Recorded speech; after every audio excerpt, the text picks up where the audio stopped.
కూటమి ప్రభుత్వం అధికారంలోకి వచ్చి ఏడాది పూర్తయింది.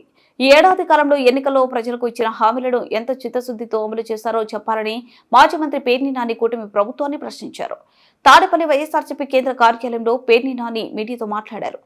ఓట్ల కోసం కూటమి నేతలు ఎల్లో మీడియా వైఎస్ జగన్ పై దుష్ప్రచారం చేశారు. చంద్రబాబు 420 అబద్ధాలు, లోకేష్ 840 అబద్ధాలు చెప్పారు.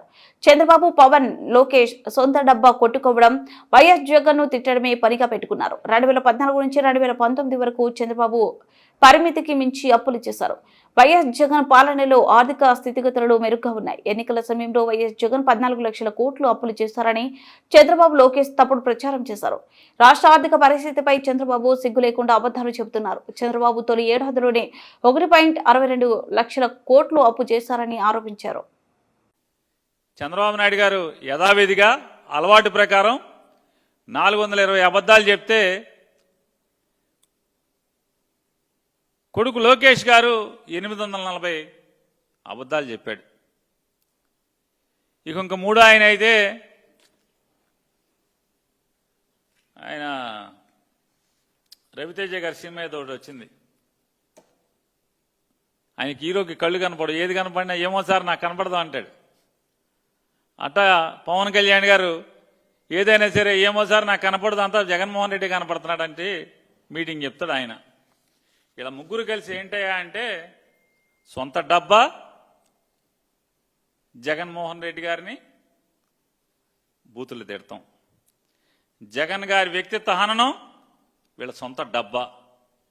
ఈ డబ్బా కొట్టుడికి మొత్తం ఎంత ఖర్చు అయిందయ్యా అంటే కోట్ల రూపాయలు ఖర్చు పెట్టారు.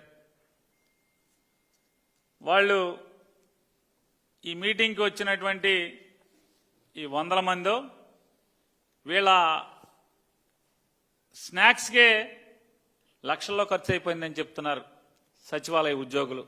నిన్న సచివాలయానికి వెళ్తే ఇక దాంట్లో మొదలుపెట్టి వీళ్ళు ఏం చెప్తారా అంటే ఇది మాట్లాడినటువంటి నారా చంద్రబాబు నాయుడు గారు, నారా లోకేష్ నాయుడు గారికి నేను ఛాలెంజ్ చేస్తున్నాను.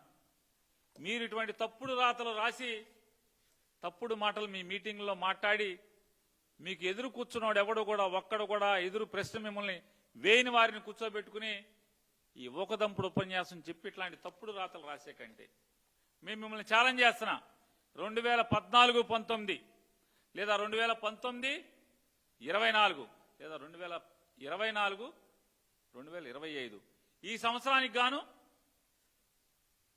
డెట్ సస్టైనబిలిటీ ఏంటి, ఎవడి ప్రతాపం ఏంటి, ఎవడి స్థితిగతులేంటి, మా పరిస్థితి ఏంటి, లేదా మీ డొల్లతనమా, లేదా మాది డొల్లతనమా, మీది గొప్పతనమా ఛాలెంజ్ చేస్తున్నాం.